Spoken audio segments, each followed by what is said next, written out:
రేపు తొలి ఏకాదశి కదా, సో అందుకనే మనము పేలాల పిండి ఎలా చేసుకోవాలో చూసేద్దాం వచ్చేయండి. Okay okay it's your Andhra special Andhra special because मैंने तो नहीं देखा ఇది ప్రసాదం, రేపు తొలి ఏకాదశికి ప్రసాదం అన్నమాట, స్పెషల్ ప్రసాదం. चलो बनाना सीखेंगे. चलो चलो. ओके ముందుగా స్టవ్ మీద ఒక గిన్నె పెట్టుకొని అందులో నీళ్లు పోసుకోవాలి.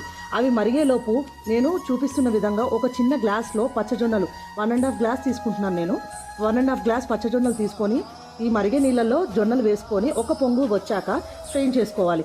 మళ్ళీ కూల్ వాటర్ తోటి వాష్ చేసుకోవాలి. వాటిని ఫ్యాన్ కింద 2 to 3 అవర్స్ ఆరబెట్టుకోవాలి.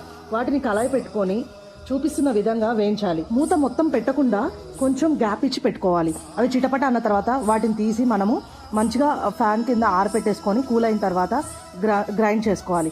వాటిని కొంచెం చూపిస్తున్న విధంగా 1.5 కప్ జొన్నలకి 1.5 కప్ ఆఫ్ బెల్లం తీసుకొని కొంచెం ఇలాచి వేసి గ్రైండ్ చేసుకోవాలి. సో తొలి ఏకాదశి ఆంధ్ర స్టైల్ స్పెషల్ జొన్న పేలాల పిండి రెడీ.